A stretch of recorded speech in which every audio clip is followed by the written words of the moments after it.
Hello, everyone. Happy Friday. Thank you so much for joining us today. Good morning, good afternoon, good evening, wherever you are in the world. Thank you for coming here, and please make sure to drop where you are from in the chat and to say hello to everyone. I see that we've got people coming in, and that is super exciting. It's always nice to see where people are coming from all over the world and to be joining us for this great opportunity and the great conversation that we're going to have today. So please make sure to drop where you're from in the chat and to really use that chat as your opportunity to ask questions, to share your own knowledge and insights as we go through this conversation today. So what I'm going to do now is I'm going to ask the wonderful Jessa to bring our panelists on the stage to join me. And I see that, yay, we've got people coming in. That is amazing. Hello, everyone. This is so exciting for me. This is my first time hosting a Hacking HR. I've been watching the wonderful moderators, not to mention Manola, who always does such a wonderful job hosting so many of them. So I've got big shoes to fill today. This is the end of the first week of the Hacking HR September series, as Enrique calls it, the one about people, culture, and strategy. And today we get the great opportunity to talk about the employee experience. Just so everyone knows, my name is Renee Eaton. I'll be your moderator with this fantastic group of panelists. I'm the founder of Work Plus Joy. I help teams and organizations build awesome emotional cultures. And I named my company that because I feel like work is one of those things that we don't have enough joy in. And we feel joy when there are things worth celebrating. And I think that we all need more of that in here. So I'm really excited for today's session because we're going to be able to give people insights on how to build those type of awesome cultures, because we're going to be talking about designing a people-first, business-oriented employee experience. Man, that's a mouthful. Creating a culture that attracts and retains and engages top talent. So what I'd like to do just to kick us off is if you could introduce yourself and just briefly let us know what a people-first culture means to you. So I've got Danny first on my screen here. So Danny, if you don't mind sharing, and then we'll just go around clockwise here. Yeah, sure. Hi, so I'm Danny Herrera. I'm a talent and D&I consultant. So I help companies and talent teams become more intentionally inclusive. And I also help historically excluded talent navigating, interview processes and the day-to-day in their companies.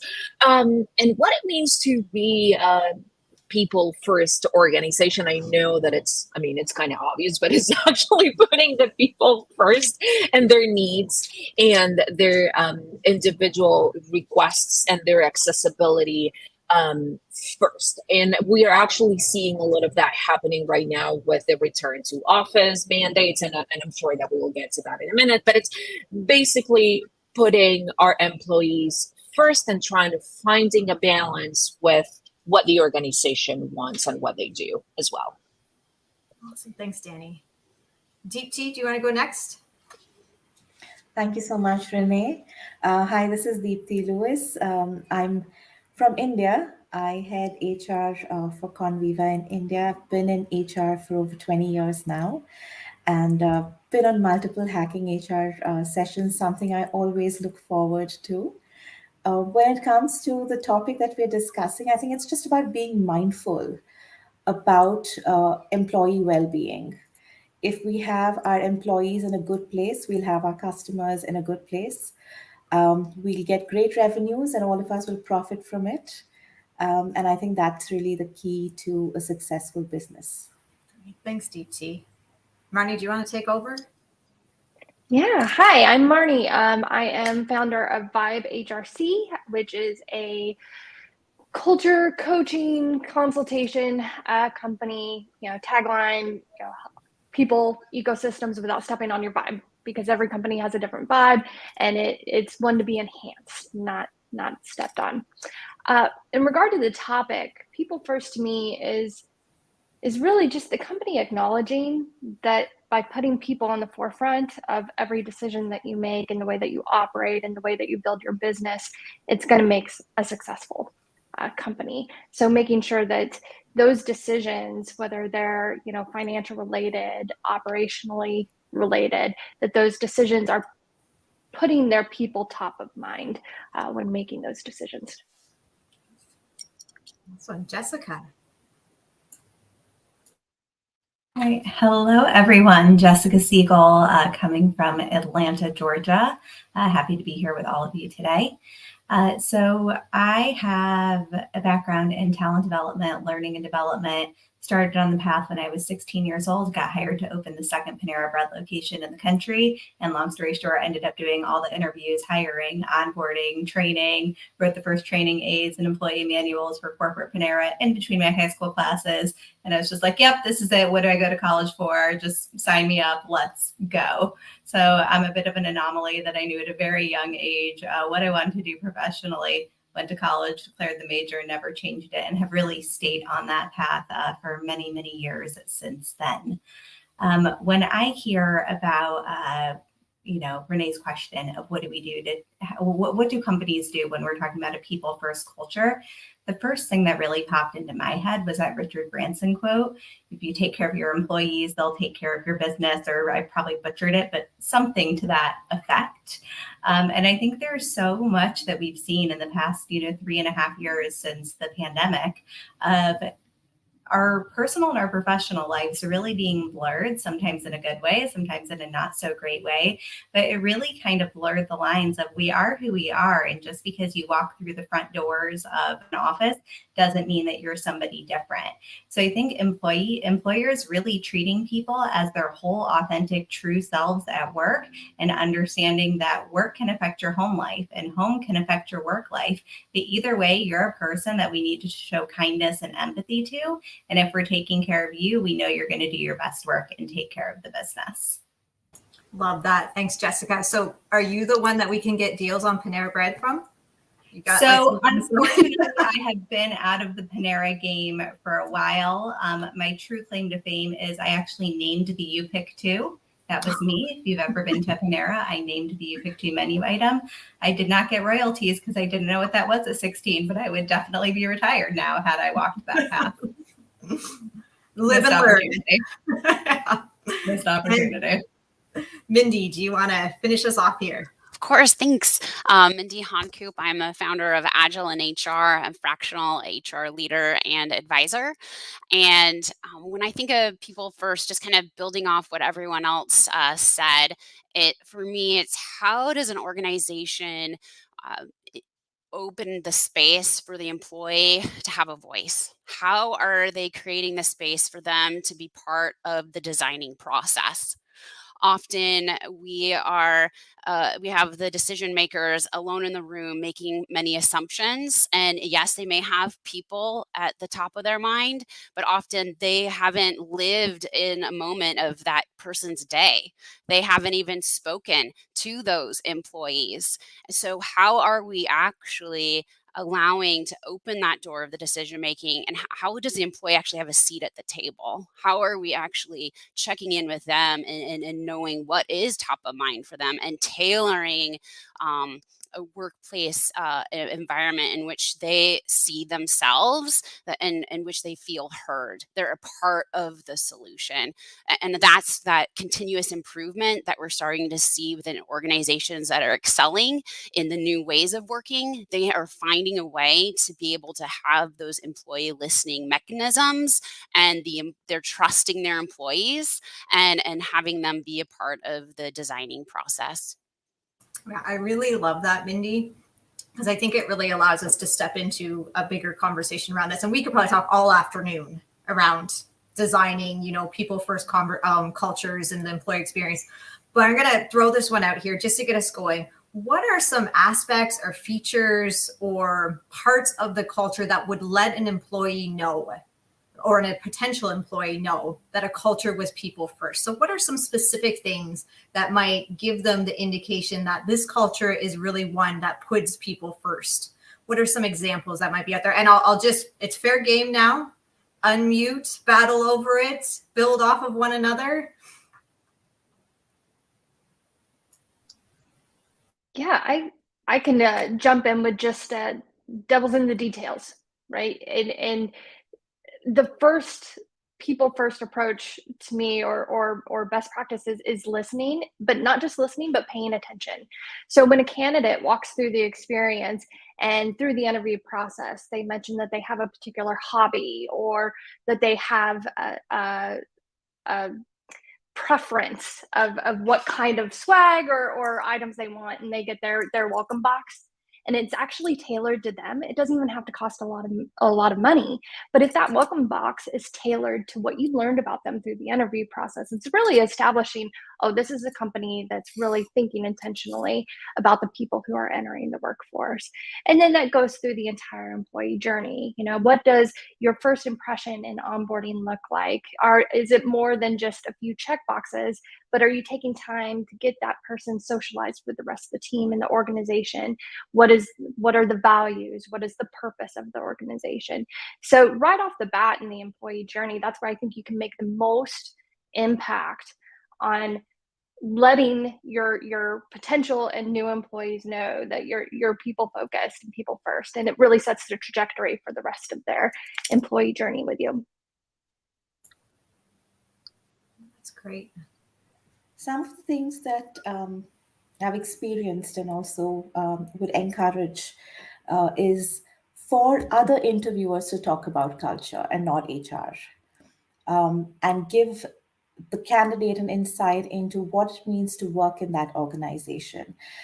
I remember during the COVID period, there was no insight into what it was like to be in office, the camaraderie that could be really visible. It had to depend on everybody who was talking to the candidate to talk about what their day looks like. What does partnership look like? What does collaboration mean? And if you have all of those people speak about the org, then you don't need just one person talking about it. And it is more authentic when it comes from so many people. And I just ask the candidate, what did they learn about culture from the rest of the interviewers? Because then they're not just relying on HR's word, because we are entrusted to speak about culture. We're giving it off to everybody else to talk about it. So that's one thing that could give great insight. Yeah, and I think adding on to that, I would say that transparency is a big one, right? And definitely across the board. And I know that we are talking a little bit about the interview process. So making sure that we are being transparent, especially in those places where it's legally required between $1 million quotes, transparent with our salary requirements and with the salary bands that we are offering, transparent with our diversity, equity, and inclusion goals, expectations, and how we've been doing with diversity, equity, and inclusion in the past couple of years. And as well as Deepti was saying, how we are doing with our culture, right? And what culture means for this particular company. I honestly believe that without that transparency and without that transparent communication, it is going to be very difficult to actually build that trust and build that people first organization that we are after, because the other person won't know exactly what we are and who we are. I can take it a step further from what Danny said. So if we're looking at this through the lens of DE&I, I really think at the core, it's not the platinum rule. It's not treating people how you would want to be treated. Or it's the platinum rule, not the golden rule. It's treating people how they would want to be treated. I can't talk today. It's a good day to not be able to talk.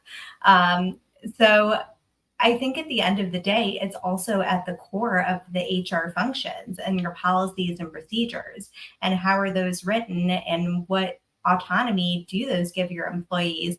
You know, from a DE&I lens, let's say you have employees who don't celebrate religiously the standard Christmas and Easter. Well, what are the policies and procedures in PTO that allow them to take off the holidays that's meaningful to them and their families? It's not just saying, oh, we're inclusive. If you can't do what you need to do to celebrate the way that your family normally does and observe, then that's not really truly an inclusive organization. So I think at the core, it's not just walking the walk, talking the talk, but it's also walking the walk and making sure that organizations do have actual policies and procedures in place to support their employees being autonomous and living their lives the way that they need to for themselves and their families.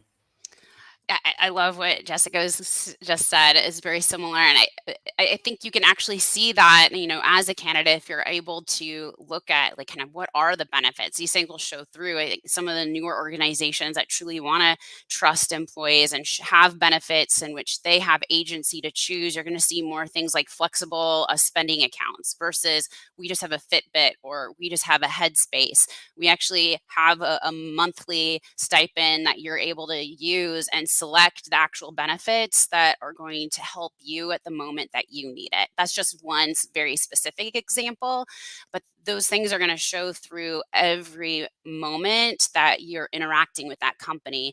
And going back to Marnie said, that's like very true of how do you handle that candidate experience? Even like, what is that rejection process like? How does every moment are we showing that we cared about you as a human, and how are we different? We're not going to, maybe it's not just sending a robot response. Maybe there's a way in which it says we cared, we saw this, and maybe you give feedback to that person in a way that is safe. But it's going that extra step to show that you really did care.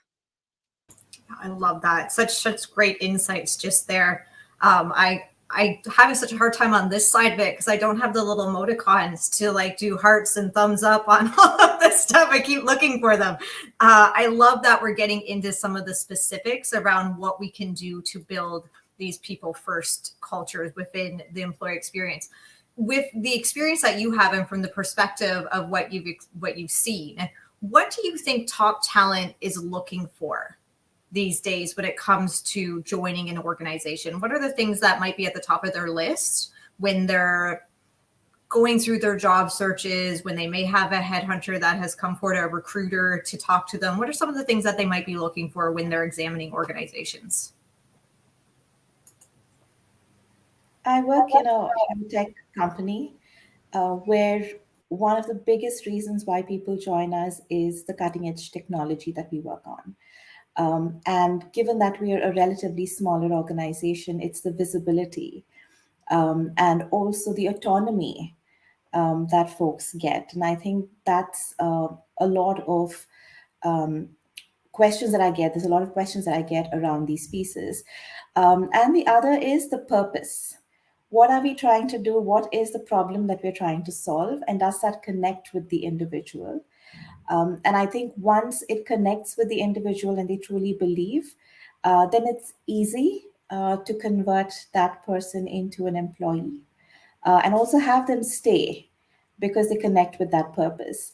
And I think beyond that, it's also about, is this a place that I will enjoy working in? And that's where even talking to a larger group of individuals outside of the interview process, we have a long list of engagement activities that we do with a potential candidate to give them a sense of what it means to work in this team.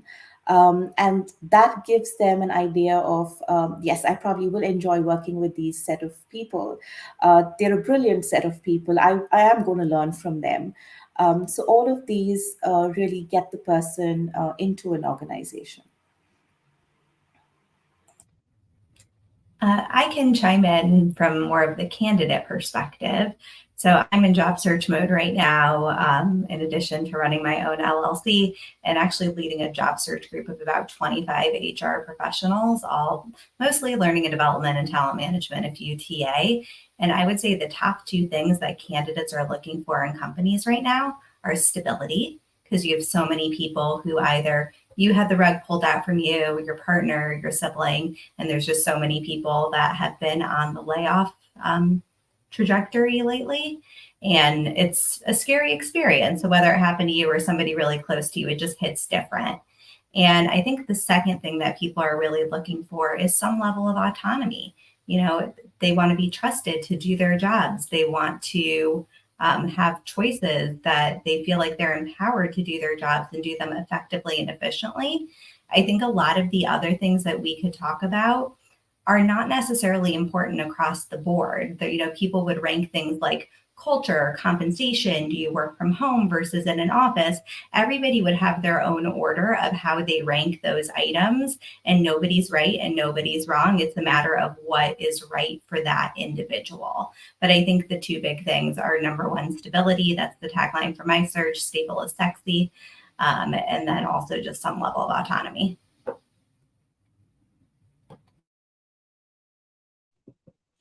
Good. I can add on because I'm also helping and assisting people that are currently in their own job searches. And one of the things that it's like coming up all the time, especially here in the United States, is being treated as an adult and having flexibility and not joining a company that for whatever reason is going backwards after years of talking about like the future of work, and now they're actually going backwards instead of moving forward. So that's one of the things. And then joining a company that deeply cares about inclusion, equity, transparency, and then they're also well versed in accessibility as well, like from the very beginning of the talent experience process, like from the talent acquisition or talent attraction process to the entire talent experience afterwards. So that's something that I've seen as I coach individuals on my day-to-day. And not to be repetitive, because everything that I've heard everyone say so far is 100% on point. And I think in addition to that, in younger generations, I'm also seeing in their search for value alignment, especially around ESG. I see that more than I have in the past, which is really exciting. And how our companies not just checking a box. I see this too is around authenticity of ESG and diversity, equity, inclusion. We don't want just a checkbox. We don't want something that's just something you put on a poster on a wall. I want to actually see you living this and examples of that. And candidates doing a lot of research before the interviews to see how is this actually showing up, and understanding who the HR leaders in these companies are, and following them on LinkedIn and seeing what are they saying, what is top of mind for them. And I just feel like the younger generation interviewing is so much more educated on the company and their footprint, and what are they actually, what do they stand for, and their impact on the community. Love that. Yeah. I don't have a lot to add because everyone said it so eloquently and beautifully.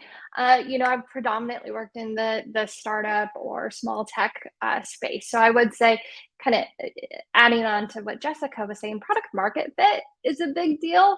What is the actual product? Why are we doing what we're doing? And can I buy into it? Because there is kind of that sense of, especially when you're in an early stage company, there's that sense of, I'm buying into this company. I'm an early adopter. And then in addition to that is just impact and inclusivity. A lot, like Danny said, is how am I included in the business? Do I have an equal voice? Are there diverse voices at the table?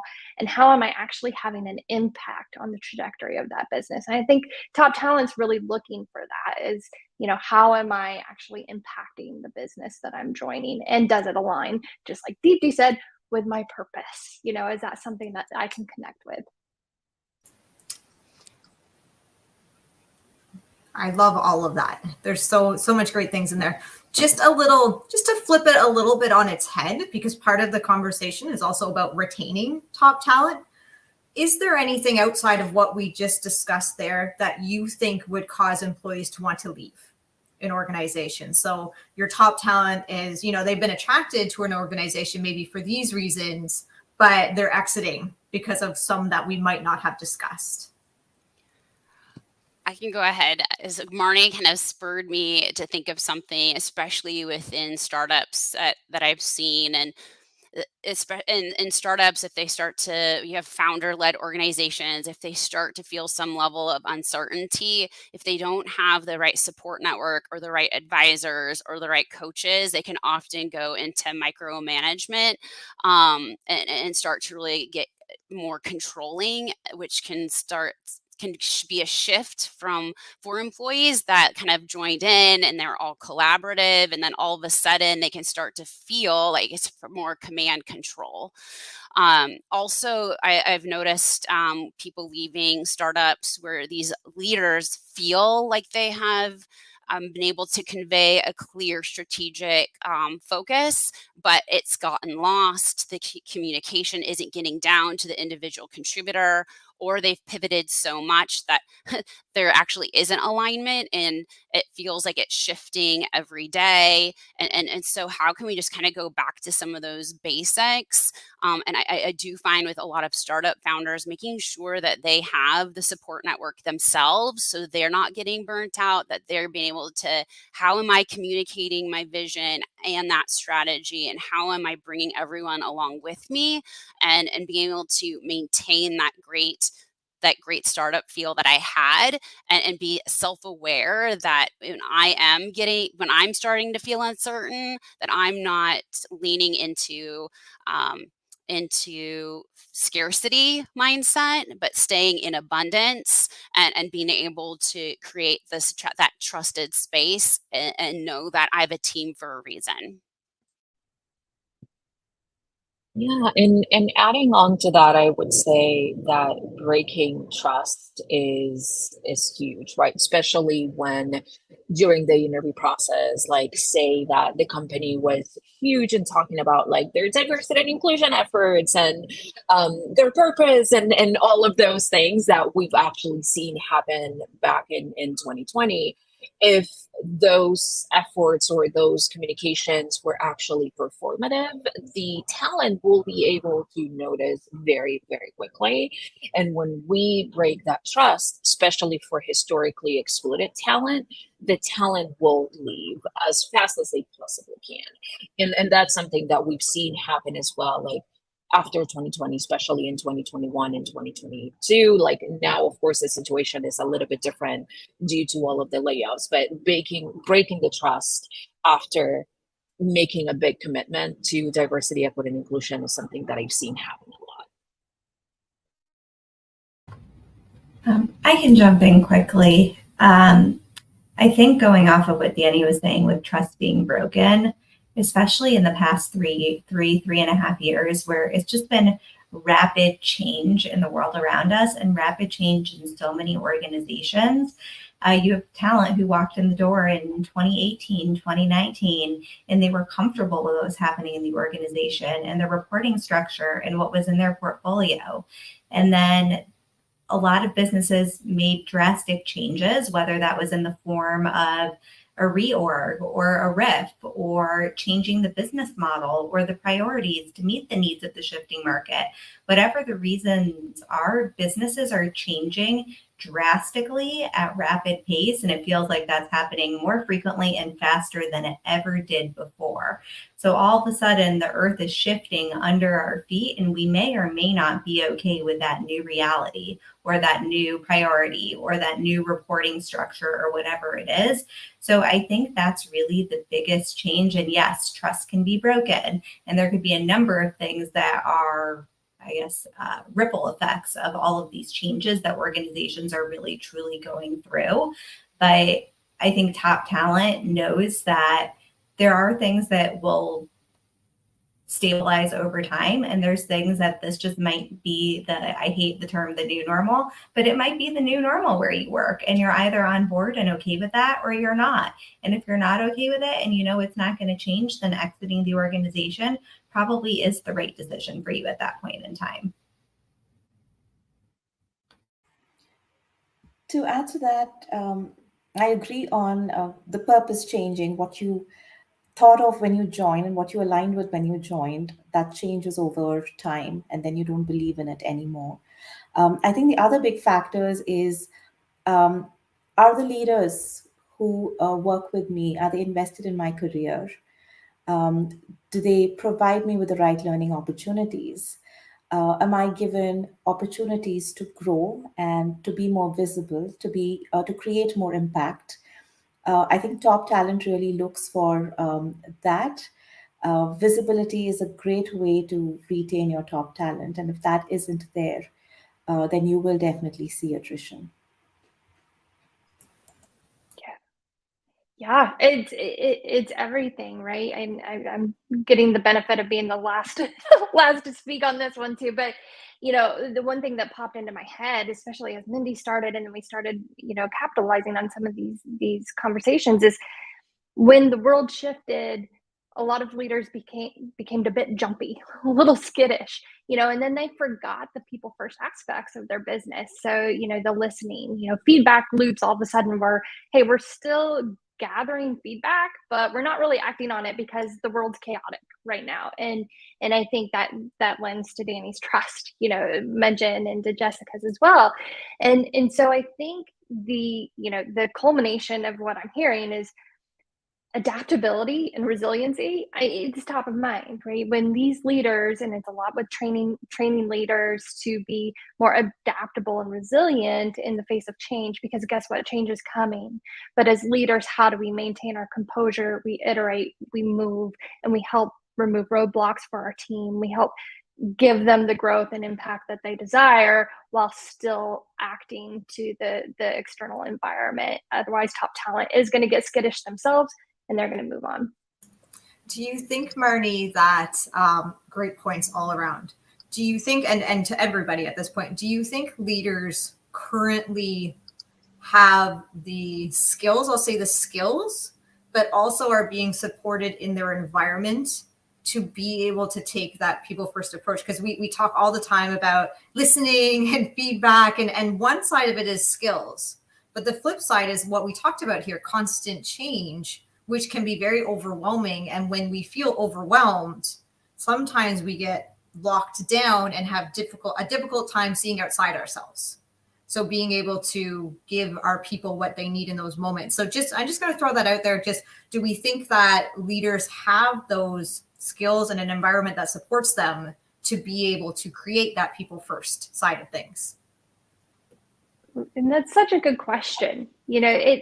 And I do think it depends on the organization. Some companies have more resources than others, have a little more time, et cetera. Coming from more of the startup world, I think a lot of times leaders are left to their own devices, right? You gauge a leader's skill set based on, well, they should just know, and they should just, their one-on-ones should look like this. But there's not a lot of guidance and resources. So a lot of the approach, because usually when you have a people ops team in that environment, it's one person. So they're strapped with resources as well. So, I guess my answer for training and resources is, are we creating the space and the frameworks and the stories to not only empower our leaders to take time to have these conversations around adaptability and change, but are we actually promoting it and living it? And I think that's where people ops professionals are really coming into play of, hey, let's make sure that we're providing at least a tool set for these leaders to have really impactful, important conversations.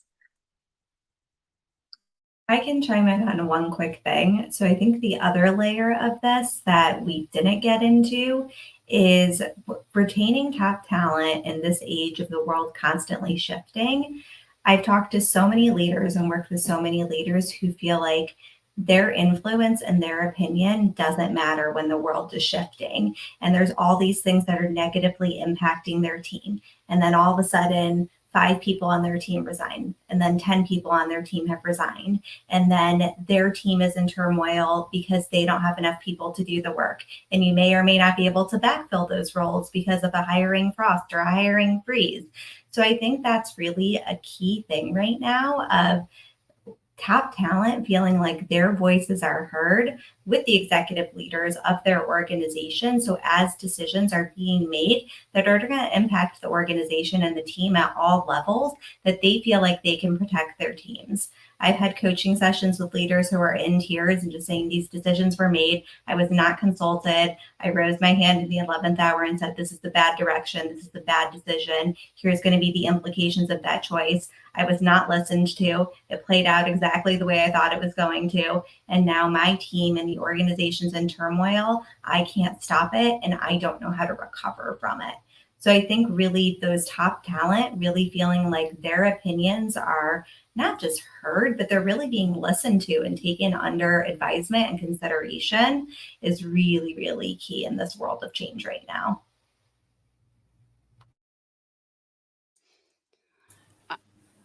I love what Jessica just said. And when you're thinking about as you as a company are evolving like quickly, how are you being able to make sure that all your management bench are being made aware that you trust them so you can make them aware as soon as possible of pivots, of changes, so that they themselves can digest it before the individual contributors digest big changes, that you're able to trust them to be able to hear from your managers who are experts in the day to day and being able to take their feedback and be able to put it into iterating on whatever that change is before you announce it and drive it through. If managers have the opportunity to be able to chew on it themselves, be able to ask the questions as much as possible beforehand, they then can be prepared to think about, how is this going to impact my team? How can I prepare them for it? What in the world of control do I have? How can I control this to the best of my ability? I just find often that things become so last minute, we're forgetting about how are we supporting change with a communication plan, and how are we putting our managers ahead of and a part of a key stakeholder of that communication plan, because they have to drive that communication plan towards the end when it comes to the individual contributors. And I just find often organizations aren't going down to that lower level of management and putting them more towards the front of helping inform the communication plan and the after effects. They often are being told when the employees are, and that's a detriment, and that is sad. So I'm hearing a lot that leaders have a big influence on creating that employee experience that is connected to that people first culture. And I know in the comments we are seeing a lot of the fact of saying, leaders are spread too thin and, they're experiencing burnout on their own. So making sure leaders have that support is an integral aspect of making sure that that employee experience is going to be a good one. And that touches on what we talked about. Those one-on-ones came up and the idea of onboarding and the interview process. What I'd like to do is we're going to shift a little bit and then we're going to come back a little bit. And this conversation is flying by. There's so many questions I want to ask, but I want to just go a little bit down into discussing what are the key moments within, because I know part of this is about the employee experience. What are key moments within the employee experience that companies should focus on to build a people first culture? So if I'm, I want to build that people first culture, what are those? And I know we talked about onboarding a little bit and one-on-ones, but what are the key moments there that we would have in that employee experience that we should look at? And maybe I'll just start, like, kind of even taking a step back, like before you jump into the employee experience. I think it also is, what is the mindset from a financial perspective of your people, process, and systems? Often when I'm in conversation, it seems that spend, and a spend is soon and easy to be cut. We need to shift that mindset to an investment. Like our organizational capabilities of people, process, and systems should all be seen as an investment. So that's my first challenge, is to really think about what is the mindset of how we're going into these decisions, first of all. Just something I've become passionate about recently.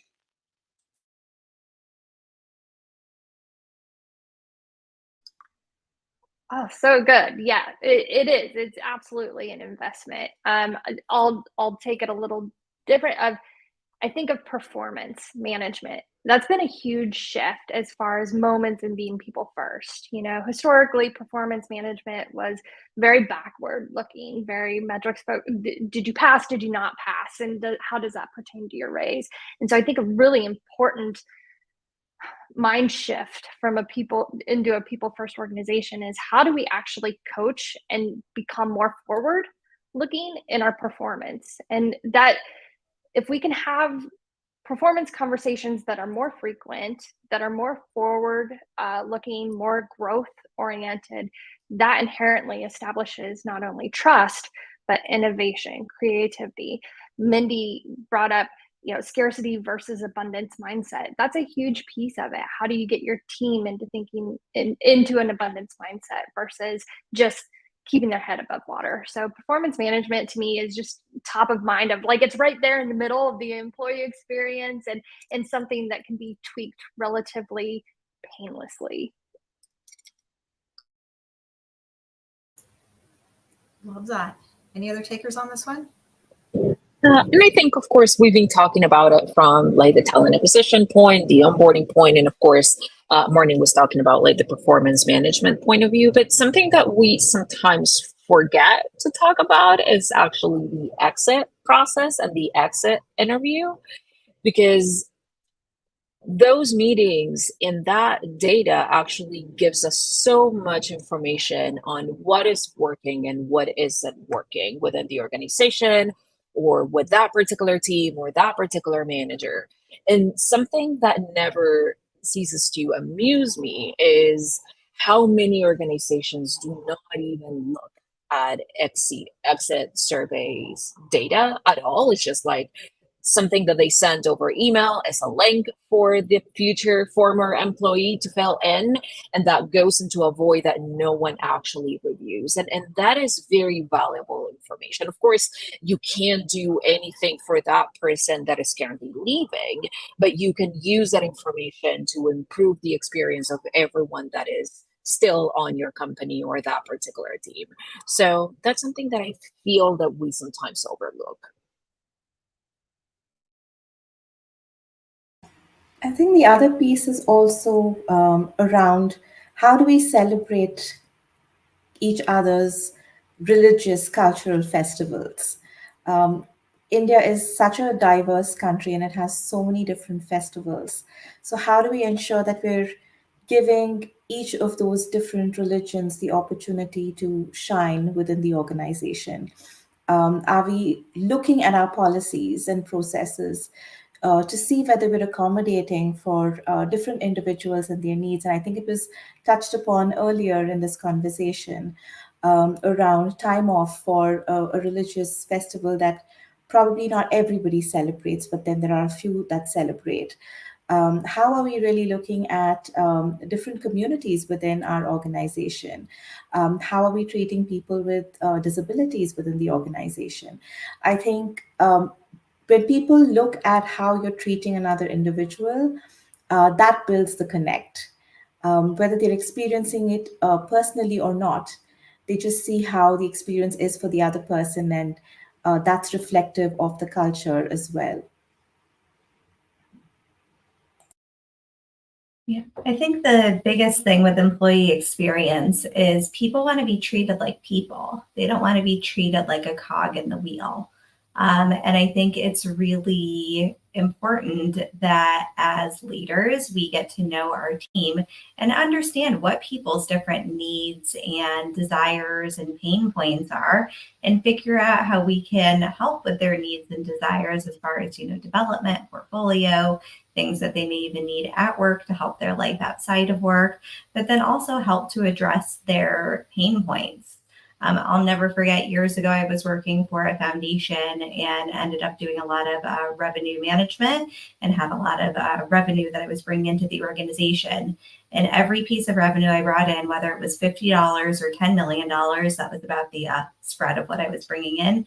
I needed 5 signatures on the card before I could submit it to the CRM, which was absolutely ridiculous for the volume that I was doing. And it was just ridiculous in general. So I just, after weeks of this and chasing people around the building and like standing at the door when they were leaving meetings and being like, sign this, sign these 10, I need to submit them to the CRM. I just finally said, this is ridiculous. Like, I'm trying to excel at what I'm doing. I'm doing really well. This one procedure is really prohibiting myself and others who are in the same position.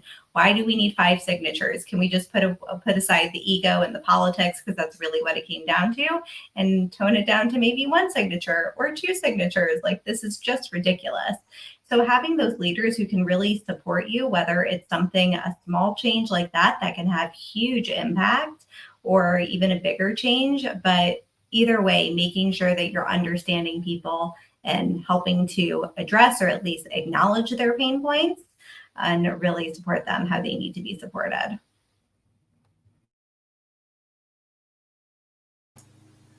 I love that, Jessica, because I was reading a concept the other day called illegitimate work. And the idea is the things that take us away from kind of our first level, the things that we're passionate about, where we apply our skills, the reasons we join the company. The illegitimate work is all of that paperwork that we feel doesn't have any value to what we need to do. And the more and more that builds up can help contribute to things like burnout and people just becoming disengaged and looking for things outside of their work. So I think that's a really great example of how we can shift things to say, what is what really going to drive people and get them engaged with what they're doing. I love how we've talked about some specific strategies. We talked about making sure that we're open to people celebrating the holidays that are important to them, that maybe aren't the standard ones that our society sees what they are. We talked about putting in special gifts for people and onboarding that are personalized to them when they come into our organization, or removing forms. I'd really be curious to know about, the other day I saw somebody posting on LinkedIn about how their organization wanted to create great connections between people, but rather than implementing team building and specific days, they gave everybody $100 and told them to use that in whichever way they wanted to connect with other people on their team. So it was completely up to them to do this. And so they had people doing all kinds of things, going to coffee shops, doing rock climbing, getting together to go do karaoke and things like that. What I loved about it, but not only was it creating great connections, but it was also giving people a sense of autonomy. So people were also getting that ability to make their own decisions. So what I'd like to think about here is, what are some examples? And I'm going to give you 3 different levels. You don't have to give one from each level, but what are some examples or strategies that you've seen organizations doing that are either at the top level, where we're talking about strategies, processes, policies, like you said, Jessica, about removing those 5 signatures, or the holiday policies that are in place, or people being able to do mat leave or things like that are people first. What can leaders do on their level? So you've got your middle level manager maybe in there. What can they do to support their team? And even the individual contributors, because we all know that we all participate in creating a really great culture. So what are on those 3 levels at the top? What can we do on the top? One thing that we can do to promote it. What can leaders do with their abilities, the empowerment that they have? And then even at an individual contributor level, what can we do to help create a people-oriented, people-first culture? That's a big ask. So I can just chime in on this real quick. So the example that we were talking about earlier of, having policies and procedures to help people take off for whether it's a certain holiday or, like you're getting married and have to take a few days off, having PTO and policies and procedures at an organizational and enterprise level that support all of that. Then on the manager level, you can make sure that, and then I would also say on the enterprise level, making sure that for those especially larger holidays and things, that you are not scheduling huge things on holidays that are more common, even if they're not the ones that you celebrate. I interviewed with a company back in June who told me how they were very inclusive and very big with DEI. They scheduled my in-person interview on Juneteenth. I'll let you process that for a moment. So I think, just making sure that you have policies and procedures that really back up what you're saying on an enterprise level. And then manager, of course, making sure that you're okay and you have the workflow so that this person can get everything that they need to get done before that holiday or before their wedding or their vacation or whatever it is. And then I think on the team level, it's having a team culture and a collaborative culture so that your team members and your colleagues are all okay to cover for one another when you're out, and then you'll do the same and be their backup for what, running the report or being the admin on the website or LMS or whatever it is that needs to be done. So I think it goes back to culture, it goes back to inclusivity, but it's definitely one of those things, Renee, like you pointed out, that it's top down, but it also has to be bottom up as well. Yeah, 100%. And chiming in, I'm just going to share 2 general pieces of advice that can be applied at every single level of the organization. And they're actually very easy to do and very, like, everybody can do them like right after this call.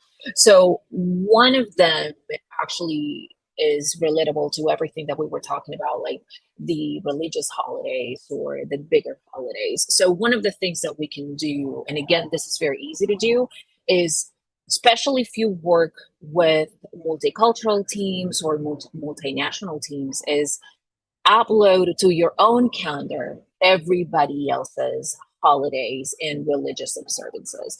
You don't have to do this manually. You can go online, download those calendars, and upload them into your own calendar, and that's it. That's a very easy way to make sure that you are not booking meetings or interviews or whatever that is on a very important day or important holiday. And the other thing that I actually really like doing is for everybody in the organization, whenever they're meeting with someone or whenever they're scheduling a meeting, is asking, what can I do to make this meeting more impactful or more successful for you?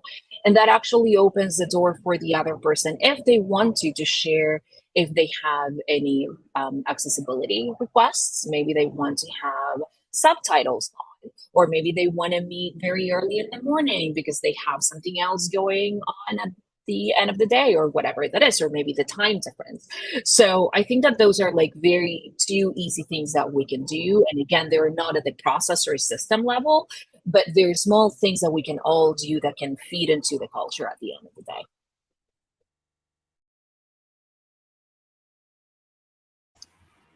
One more thing that I could add is around systems, bringing in systems that work across geographies so that you can create a culture of one team. I have seen systems that work effectively in one region don't work in another region. So you have to manage multiple systems, and it's more cumbersome and onerous on one side, whereas it's seamless and smooth on the other. Um, I have a great example of a reward system, which was blessed by the leadership team saying, okay, this is a great system to look at. And we've built in structures in place where the leaders can recognize individuals, managers have their own budget to be able to recognize team members, and individual employees can also have a budget to recognize each other. And all of this is tied into the values of the organization. So you're constantly reinforcing culture, you're reinforcing values, and you're giving this autonomy to individuals to figure out who they want to recognize, and be able to create that sense of recognition, warmth, camaraderie within the organization. And I think that really works well. So global systems that can bring everybody together and everybody can see the interactions across regions, I think is a great way to look at engagement as well.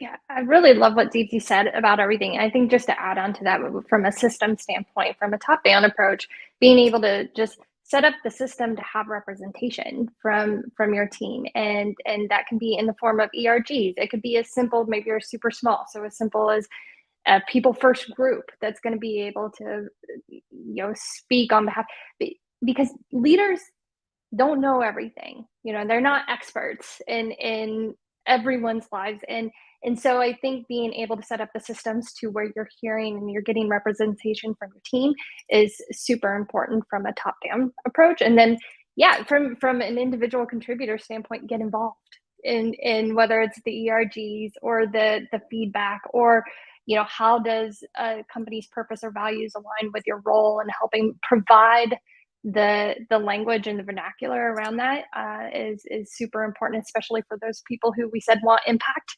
and want autonomy. That includes culture as well. Yeah, and I think another way to make create flexibility, like you'll have your kind of values at the company level, and then what are those behaviors that successfully allow those values to live and breathe and show up in everyone's day-to-day interactions, and then what does it mean to be a leader successfully, and how are you articulating it down to the individual contributor? Like we all are leaders, we all start with leading ourselves, and what does that successfully look like, and then how do you give the flexibility from a team and individual behavior stance, because each team will look different, and how does the employees on that team be able to have the team norms of how do we agree to behave together, and what does that look like successfully, and being able to review those on a quarterly basis, because as the needs of the business evolve in the team, those behaviors may need to change and evolve, especially as you welcome or say goodbye to team members. So I do love the simplicity of team norms, being able to allow everyone to have a voice of how do we show up together and successfully collaborate. I love that. Love it all. Love team norms. Love when people get together to discuss how they want to show up and behave around one another and have a say in that. I like, Marnie, when you were talking about too, the idea of asking the people. It's heavy on leaders' shoulders sometimes, thinking they have to come up with all the answers, but who better to ask about what they need than the people themselves? I was the whole return to office mandates that are going down right now. I read about one company where they wanted to do this. They wanted people to come back, but they were getting a lot of pushback, as we see in a lot of organizations. So they decided to pull back and then talk to their people. Like what was the resistance that was causing people not to go back? And funnily enough, and it popped into my mind, Mindy, because I saw a couple blobs walking behind you that I can only assume are your dogs. My own dogs are sleeping over to the side, was that a lot of people had gotten pets during the pandemic, and their pets had become very close to them and they didn't want to leave them. And so what the organization did was they actually gave the employees some stipends towards like doggy daycares, so that the pets could go in, and then they had certain days where the pets could come into the office as well, but people knew that their pets were cared for. And then they were okay with spending more time in the office. So I think it's a great example of making sure that we're asking people what they need, and they're going to give us the answers in that place. If you are part of an organization, we got 4 minutes left here, but it's always great when we're trying to promote people first cultures, and most of us have been involved in organizations that are like that. But if we have an organization, I saw it come up into the chat talking about what do you do when you're just starting off? Like maybe you don't have a people first culture right now, or maybe you have an organization that sees that as kind of like, that's nice, that's okay, but we're business here. Like this is what we need to do. How do we start getting people to shift to that idea that a people first thing is good for business?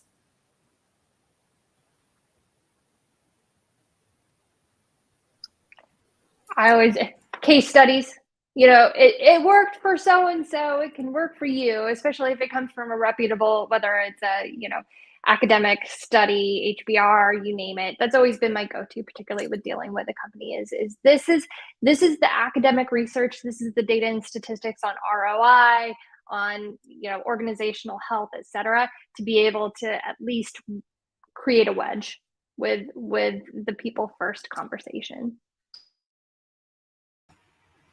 It also depends on whether the pushback is because it'll cost a lot, right? And we spoke about money spent versus investment. To really understand why there is that hesitation to look at it being employee first and people first. The other is to do things that probably don't cost too much of money, like coming together once a month to celebrate probably all the things that happened during the month. You don't need to do it every single time something happened. It could be as simple as cupcakes, which don't cost a lot of money. It could also just be about spending half an hour with each individual to understand what's going on in their life. It may not be something that you can work on immediately, but it gives the person a sense that they're being heard. So there are measures that organizations can take, which need not be, program driven and, a large project plan and a lot of money invested. but small measures that can still make a difference. And people will realize that you're walking that path with them, and will also acknowledge that you probably don't have all the means required to make a big impact, but you're really making little progress. And I think they'll appreciate it. I think going off of what Deepti, that's kind of where my head was. Ask for forgiveness, not permission, and just start doing it, and then show the impact of how, this team's been doing XYZ. It's not taking a lot of time or costing a lot of money, but it's been really impactful. And now look, they're producing higher or have better scores because they're the customer success team, better scores on, calls or whatever it is. So sometimes I think just showing the internal wins. And then I also like Marty, especially for those analytical folks that we all tend to work with who are on executive teams, showing those case studies and data points can really be impactful. And I've also found sometimes flipping it on its head, it's not even the ROI on the work you're doing, but it's also helping to reduce the cost of turnover. Because I think so many leaders understand now the cost of turnover is very high. And it's not, can you afford to do these things? It's, can you afford to not do these things at the end of the day? Yeah, I think the data is important, and the story behind that data, and how are you showing that data along with the business metrics for success, the KPIs. What are the people metrics that then drive those like KPIs? Even down to what's causing frustration often is around misalignment, miscommunication, and those are all people things. And we often need to understand, why are those things happening and what are the root cause things? Well, we need to talk to people to understand what those things are. And then the solution is then people informed. And so it doesn't have to be something fancy. I think a lot of times leaders hear people first and they just think foofy trust falls still. And it's not that. And so how do you tie it back then to driving the business strategy and the business KPIs forward? I mean, I don't really have much more to add, but the one thing that I would say, and going back to something that actually Deepti mentioned, is where is the pushback coming from, right? Because if it's like middle management or maybe the C-level, maybe that's something that we can work around. But if it's actually like the owner or the CEO or the founder of the company, maybe we need to have a separate and different conversation with that person, why they are not seeing their employees as the major driver for their success. Great. Well, everyone, it is I can't give my time because it's a different time everywhere in the world right now, but we are 1 minute over our hour together right now. I've got like 12 more questions that I could ask that we could go deeper into this conversation, but I know the entire month is going to be really around building these, I like to call them human-friendly workplaces. So thank you all for joining me. Thanks, everyone. There was some great stuff going on in the chat there. Thank you for participating and giving your insights as well, because as a group, I know that we can create really awesome workplaces that are fit for humans, where they're going to thrive and they're going to flourish. So thank you all for joining. Thanks, everybody that was part of this today. And I hope everyone has a wonderful rest of their Friday and an awesome weekend. Maybe some people have already hit the weekend if we're going in from other parts of the world, but have a wonderful rest of your day. Thank you all. Thanks, Renee.